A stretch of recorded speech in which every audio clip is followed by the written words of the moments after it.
हाय बच्चों, आज हम क्लास 8th नेशनल अचीवमेंट सर्वे अर्थात NAS 2017 के साइंस प्रश्नों पर चर्चा करेंगे। प्रश्न पत्र में साइंस क्वेश्चन नंबर 31 से स्टार्ट है, तो हम देखते हैं क्वेश्चन नंबर 31। क्वेश्चन है, एक कार 2 घंटे में 60 किलोमीटर की दूरी तय करती है, कार की गति क्या होगी। इसी टाइप का क्वेश्चन अपन ने प्रश्न बैंक में भी देखा था, है ना, लेकिन उसमें थोड़ा सा चेंज करके दिया था। तो अपन को क्या ज्ञात करनी है, कार की गति। तो अपन पहले ऑप्शन देख लेते हैं। ऑप्शन क्या है इसके, पहला है 120 किलोमीटर प्रति घंटा, दूसरा 60 किलोमीटर प्रति घंटा, तीसरा 30 किलोमीटर प्रति घंटा, चौथा 20 किलोमीटर प्रति घंटा। तो हमें क्या बतानी है, कार की गति या चाल। तो हम सूत्र लगा देंगे, कार की गति या चाल बराबर दूरी बटे समय। तो दूरी कितनी दी गई है, 60 किलोमीटर, तो 60 बटे कितना आ जाएगा, 2 घंटे। तो उसको 2 को भाग दे देंगे 60 से, या फिर काट देंगे 2 तिया 6, तो कितना आ जाएगा 30। तो इसका सही आंसर होगा तीसरा, 30 किलोमीटर प्रति घंटा। Question number 32। 4 विद्यार्थी पानी की समान मात्रा को एक जैसी परखनलियों में उबालते हैं। वे अपनी परखनलियों को ज्वाला के विभिन्न क्षेत्रों में रखते हैं। विद्यार्थी ए बाह्य क्षेत्र, विद्यार्थी बी मध्य क्षेत्र, विद्यार्थी सी आंतरिक क्षेत्र, विद्यार्थी डी मध्य और आंतरिक क्षेत्र के बीच में। किस विद्यार्थी की परखनली में पानी सबसे पहले उबलेगा। तो ये भी अपन प्रश्न बैंक में देख चुके हैं। मतलब इस प्रश्न पत्र के अधिकांश प्रश्न हैं जो अपन प्रश्न बैंक में भी पहले के वीडियो में पढ़ चुके हैं। बस 1, 2, 4 हैं जो एक्स्ट्रा हैं, लेकिन हम सभी प्रश्नों पर चर्चा कर लेते हैं। तो इस प्रश्न के ऑप्शन होंगे, पहला विद्यार्थी ए, दूसरा विद्यार्थी बी, तीसरा विद्यार्थी सी, चौथा विद्यार्थी डी। तो हम सभी पहले भी देख चुके हैं कि जब मोमबत्ती को अपन जलाते हैं तो उसमें 3 क्षेत्र होते हैं। पहला काला वाला भाग आंतरिक क्षेत्र, फिर दूसरा पीला वाला भाग मध्य क्षेत्र, और तीसरा ऊपर की ओर होता है जो नीला वाला भाग, उसे बाह्य क्षेत्र कहते हैं। और पानी तभी उबलेगा जब परखनली किस क्षेत्र में रखेंगे, हम बाह्य क्षेत्र में। इसलिए इसका सही आंसर होगा पहला विद्यार्थी ए। क्वेश्चन 33। एक किसान गुलाब की खेती करना चाहता है, वह परिवर्धन का कौन सा तरीका प्रयोग में लाएगा। ऑप्शन पहला बीजाणु निर्माण, दूसरा खंडन, तीसरा युग्मक निर्माण, चौथा कलम। तो हम सभी जानते हैं कि गुलाब की खेती अपन किसके द्वारा करते हैं, कलम के द्वारा, है ना।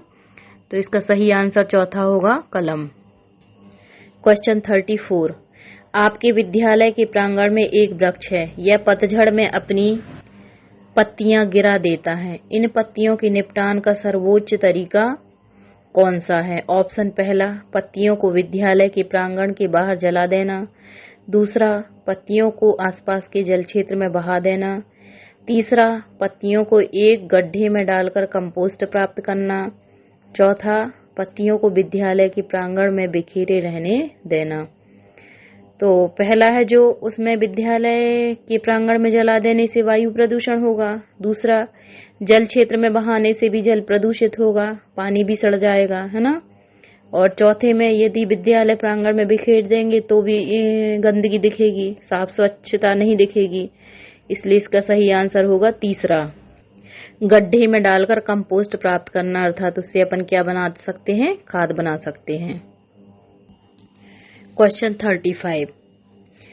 जैसा चित्र में दर्शाया गया है, एक प्रकाश की किरण दर्पण से टकराती है, तो परावर्तित किरण कौन सी होगी, है ना। चित्र दिखाया गया है, उसमें लाइनिंग करके बना है, वो क्या है, दर्पण। और एक किरण क्या है, आपतित किरण। जो किरण दर्पण से टकरा रही है वो कौन सी किरण कहलाती है, आपतित किरण। फिर उससे जो किरण परावर्तित होगी, है ना, अपन को वो बताना है। तो आपतित और परावर्तित किरण के बीच एक जो अभिलंब बनता है जो लाइनिंग करके दिया गया है ना। और आपतित किरण के बाजू वाला कोण होगा आपतन कोण, और परावर्तित किरण के बाजू वाला कोण कौन सा होगा, परावर्तन कोण। तो ये हमें ये नियम ही है परावर्तन का कि आपतन कोण का मान सदैव कैसा होता है, परावर्तन कोण के बराबर। यदि हम इस पे चांदा रखेंगे तो लगभग देखो सामने से भी देखने में भी स्पष्ट दिखाई दे रहा है कि ये लगभग बराबर कौन सी किरण जा रही है, बी, है ना। तो इसमें परावर्तित किरण कौन सी होगी, बी। ऑप्शन देखते हैं, पहला किरण ए, दूसरा किरण बी, तीसरा किरण सी, चौथा किरण डी। तो इसका सही आंसर दूसरा होगा, किरण बी परावर्तित किरण है। क्वेश्चन नंबर 36, निम्न में से कौन सा बल संपर्क बल है। ऑप्शन, पहला चुंबकीय बल, दूसरा विद्युत स्थैतिक बल, तीसरा गुरुत्वाकर्षण बल, चौथा घर्षण बल।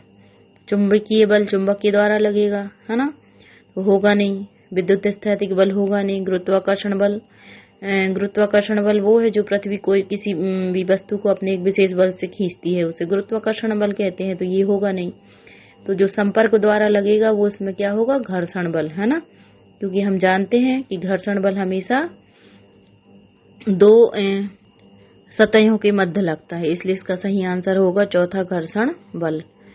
क्वेश्चन नंबर 37, एक बॉल ए बिंदु ए से छूटकर विभिन्न प्रकार की क्षैतिज सतहों पर जाती है,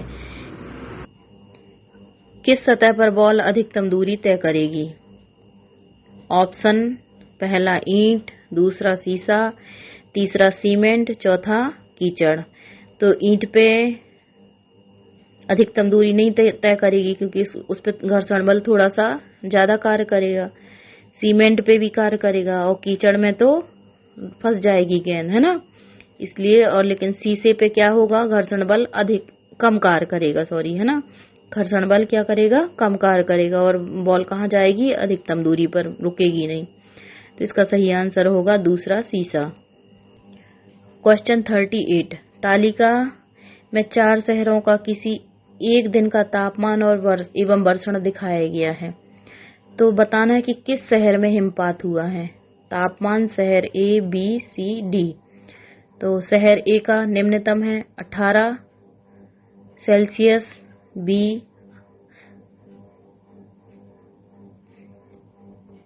बी का निम्नतम है -5 सेल्सियस, और शहर सी का 16 सेल्सियस, और शहर डी का -6 सेल्सियस।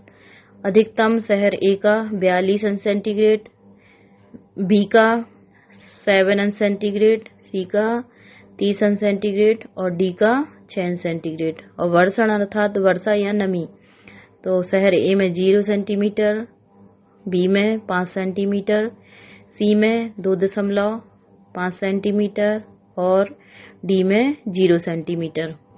तो इसमें शहर ए और सी तो होगा नहीं क्योंकि इसका निम्नतम अधिकतम दोनों तापमान कैसे हैं, अधिक हैं। अब हम देखते हैं शहर बी और डी में। शहर बी का निम्नतम तापमान -5 सेंटीग्रेड और डी का है -6 सेंटीग्रेड, अर्थात शहर बी का शहर डी से क्या है, निम्नतम अधिक है, और अधिकतम क्या है 7 सेंटीग्रेड, और इसका है डी का 6 सेंटीग्रेड। और नमी कितनी है, शहर बी में 5 सेंटीमीटर और डी में 0 सेंटीमीटर। तो शहर बी में नमी अधिक है ना, इसीलिए इसका तापमान अधिक होने के बावजूद भी क्या होगा, नमी भी है और तापमान भी कैसा है, डी से कैसा है, अधिक है, इसलिए हिमपात कहाँ होगा, शहर बी में। तो इसका ऑप्शन है पहला ए, दूसरा बी, तीसरा सी, चौथा डी। तो इसका सही आंसर होगा शहर बी। क्वेश्चन 39, कौन सा कथन उदासीनीकरण अभिक्रिया का उदाहरण है। ऑप्शन, पहला लिटमस विलयन को हाइड्रोक्लोरिक अम्ल में मिलाना, दूसरा लिटमस विलयन को कास्टिक सोडा में मिलाना, तीसरा क्षारीय मृदा को अनभिजा चूना कैल्शियम ऑक्साइड मिलाना, और चौथा है चींटी के काटने पर बेकिंग सोडा लगाना। तो पहले हम देखते हैं उदासीनीकरण की क्रिया। तो उदासीनीकरण की क्रिया वह है जब अम्ल और क्षार मिलते हैं तो क्या बनता है, लवण और पानी। तो ये कौन सी क्रिया होगी, उदासीनीकरण की। तो इसमें सही ऑप्शन क्या होगा, चौथा, चींटी के काटने पर बेकिंग सोडा लगाना। तो जब अपन को चींटी काटती है तो वो क्या छोड़ती है अपने शरीर में, फार्मिक अम्ल, इसलिए अपन को क्या महसूस होती है, जलन। और बेकिंग सोडा में क्या पाया जाता है? क्षार। यदि हम उस जगह पर बेकिंग सोडा लगा लेंगे तो अम्ल क्षार की क्रिया से क्या हो जाएगा? लवण बन जाएगा, मतलब उदासीनीकरण की क्रिया हो जाएगी और जलन कैसी हो जाएगी? खत्म हो जाएगी, है ना। इसलिए इसका सही आंसर होगा चौथा। Question number 40। आगरा में ताजमहल के आसपास के अनेक उद्योग स्थापित हुए हैं। उद्योगों की उपस्थिति के द्वारा उत्पन्न किए किन कारणों से ताजमहल को हानि पहुंची? ऑप्शन पहला, अम्ल वर्षा का उत्पन्न होना, दूसरा ध्वनि स्तर का प्रभाव, तीसरा शहरों में भीड़ होना, चौथा गलीचों की बुनाई। तो पहला, दूसरा, तीसरा नहीं होगा। तो सही आंसर होगा पहला, अम्ल वर्षा। तो अम्ल वर्षा होती क्या है ना, जब विभिन्न प्रकार के अम्ल, नाइट्रिक अम्ल, सल्फ्यूरिक अम्ल बारिश वाष्प के साथ उड़कर कहाँ जाते हैं? वायुमंडल में। जब वो मिलकर बादलों के साथ मिलकर बूंदों के रूप में बारिश करते हैं, जब वो बारिश होती है तब वो क्या कहलाती है? अम्लीय वर्षा। तो उसके द्वारा ताजमहल को हानि पहुंचती है। तो इसका सही आंसर इसीलिए पहला होगा, अम्ल वर्षा का उत्पन्न होना। Question number 41। रेशमा ने दुर्घटनावश अपना हाथ एक ज्योति पर रखा, ज्योति माने ज्वाला, और तुरंत वापस खींच लिया। उसे ऊष्मा की अनुभूति हुई। ऊष्मा का यह संवेदन किसके द्वारा ले जाया गया? ऑप्शन पहला, रक्त कोशिकाओं द्वारा, दूसरा त्वचा कोशिकाओं द्वारा, तीसरा तंत्रिका कोशिकाओं द्वारा और चौथा पेशीय कोशिकाओं द्वारा। तो हमें संवेदना किसके द्वारा होती है? तंत्रिका कोशिकाओं के द्वारा। तंत्रिका कोशिकाएं ही संकेत किसे पहुंचाती हैं? ब्रेन को, है ना, कि कोई भी दुर्घटना है, कि जैसे ज्वाला पर हाथ रखा और गर्म महसूस हुआ तो तुरंत तंत्रिका कोशिका ब्रेन को संकेत पहुंचाएंगी कि हमें वहां से हाथ हटा लेना चाहिए, हमें ऊष्मा अर्थात गर्म महसूस हो रहा है। ये किसके द्वारा होता है संवेदना? तंत्रिका कोशिकाओं के द्वारा। तो इसका सही आंसर होगा तीसरा, तंत्रिका कोशिकाओं के द्वारा। Question number 42। निम्न में कौन सा विद्युत धारा की चुंबकीय प्रभाव का उपयोग है? पहला, विद्युत लेपन, दूसरा विद्युत इस्त्री, तीसरा विद्युत बल्ब और चौथा विद्युत घंटी। तो विद्युत लेपन में तो रासायनिक ऊर्जा का प्रभाव होगा, विद्युत इस्त्री में तापीय प्रभाव होगा, विद्युत बल्ब में प्रकाश ऊर्जा का प्रभाव होगा। तो चुंबकीय प्रभाव किस में होगा? विद्युत घंटी में। इसलिए इसका सही आंसर होगा चौथा, विद्युत घंटी। क्वेश्चन 43। निम्न में से कौन सा परिवर्तन उल्टा नहीं किया जा सकता? अर्थात किसी भी पदार्थ को मूल रूप में प्राप्त नहीं किया जा सकता, है ना। तो ये बताना है अपन को। तो ऑप्शन है पहला, जल से भाप का बनना, दूसरा कोयले का जलना, तीसरा लवण का जल में घुलना, चौथा मोम का पिघलना। तो पहला, जल से भाप का बनना, जल से भाप बन जाएगी और ठंडी होकर पुनः जल प्राप्त हो जाएगा। तो ये भौतिक प्रभाव के अंतर्गत आएगा, है ना, भौतिक परिवर्तन। तो ये होगा नहीं। तीसरा, लवण का जल में घुलना, है ना। इसको यदि नमक को उसमें पानी में घोल दें और उसको गर्म करें तो भाप वाष्प के रूप में जल अलग हो जाएगा और नमक बच जाएगा, है ना। तो इसको भी मूल रूप में प्राप्त कर सकते हैं। चौथा, मोम का पिघलना, मोम पिघल जाएगी, है ना, और ठंडी होकर फिर मोम प्राप्त कर सकते हैं, अर्थात इसे मूल रूप में प्राप्त कर सकते हैं। लेकिन दूसरा है कोयले का जलना। कोयला यदि जल गया तो मूल रूप में कोयला फिर से प्राप्त नहीं होगा, अर्थात इसे उल्टा नहीं किया जा सकता। ये एक प्रकार से क्या हो जाएगा? रासायनिक परिवर्तन। तो इसका सही आंसर होगा दूसरा, कोयले का जलना। क्वेश्चन 44। पौधों में श्वसन कब होता है?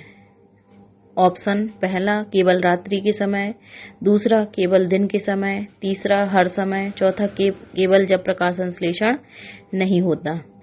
तो हम सभी जानते हैं कि पौधों में कौन सी क्रिया होती है? प्रकाश संश्लेषण क्रिया। वो कब होती है? दिन में, क्योंकि पौधे अपना भोजन बनाते हैं, इसलिए अपन पौधों को क्या कहते हैं? स्वयंपोषी। और पौधे हमें क्या देते हैं? ऑक्सीजन। तो वो दिन के समय क्या छोड़ते हैं? ऑक्सीजन, और रात में क्या छोड़ते हैं? Carbon dioxide. कुछ पौधे पीपल और तुलसी को छोड़कर, तुलसी और पीपल रात में भी ऑक्सीजन छोड़ते हैं। अर्थात श्वसन क्रिया तो दिन में भी हो रही है और रात में भी, चाहे ऑक्सीजन छोड़ें चाहे कार्बन डाइऑक्साइड। इसलिए इसका सही आंसर होगा तीसरा, हर समय। पौधों में श्वसन कब होता है? हर समय, तीसरा। क्वेश्चन 45। नीचे दिया हुआ चित्र खाद्य जाल दिखाता है। खाद्य जाल में प्राथमिक उपभोक्ता एवं द्वितीयक उपभोक्ता होते हैं। तीर जंतु जो खाए जाने वाले जंतु और खाने वाले जंतुओं को जोड़ती है। तो ये चित्र में अपन देख सकते हैं खाद्य जाल है ना। तो सबसे पहले हम देखते हैं इसमें उत्पादक क्या है। तो उत्पादक वो होते हैं जो सभी हरे पौधे होते हैं। तो नीचे वाले जो हरे पौधों से प्राप्त होते हैं वो भी उत्पादक कहलाए। तो गाजर, घास, अन्न ये क्या हो जाएंगे? उत्पादक कहलाएंगे। तो जो उत्पादकों को खाते हैं या अर्थात पौधों या पौधों से प्राप्त चीजों को खाते हैं वो क्या कहलाते हैं? प्राथमिक उपभोक्ता। तो इसमें खरगोश, चूहा, टिड्डा और चिड़िया यानी पक्षी कौन से उपभोक्ता कहलाएंगे? प्राथमिक उपभोक्ता। जो उत्पादक को खाते हैं वो प्राथमिक उपभोक्ता कहलाते हैं। और चिड़िया अन्न भी खा रही है और टिड्डे को भी खा रही है ना। तो ये द्वितीयक उपभोक्ता के अंतर्गत भी आ जाएगी। और जो प्राथमिक उपभोक्ता को खाते हैं वो द्वितीयक उपभोक्ता कहलाते हैं। तो जो खरगोश को खा रहा है कौन खा रहा है? लोमड़ी। चूहे को कौन खा रहा है? उल्लू। तो लोमड़ी और उल्लू कौन हो जाएंगे? द्वितीयक उपभोक्ता। अब हम ऑप्शन देखते हैं इसके, है ना। तो पहला है प्राथमिक उपभोक्ता पौधों को खाते हैं। दूसरा प्राथमिक उपभोक्ता जंतुओं को खाते हैं। तीसरा उल्लू प्राथमिक उपभोक्ता है। चौथा गाजर प्राथमिक उपभोक्ता है। तो इसमें ऑप्शन दूसरा होगा नहीं, प्राथमिक उपभोक्ता जंतुओं को खाते हैं, गलत है। प्राथमिक उपभोक्ता उत्पादक को खाते हैं। तीसरा उल्लू प्राथमिक उपभोक्ता है, ये भी नहीं है, उल्लू तो द्वितीयक उपभोक्ता है। चौथा गाजर प्राथमिक उपभोक्ता है, नहीं ये भी नहीं है, गाजर तो उत्पादक है। इसलिए इसका सही आंसर होगा पहला, प्राथमिक उपभोक्ता पौधों को खाते हैं अर्थात उत्पादकों को खाते हैं, है ना। Thank you. आप हमारी वीडियो को लाइक करें, ज़्यादा से ज़्यादा शेयर करें और चैनल को सब्सक्राइब करें और बेल आइकन का बटन अवश्य दबाएं। Thank you.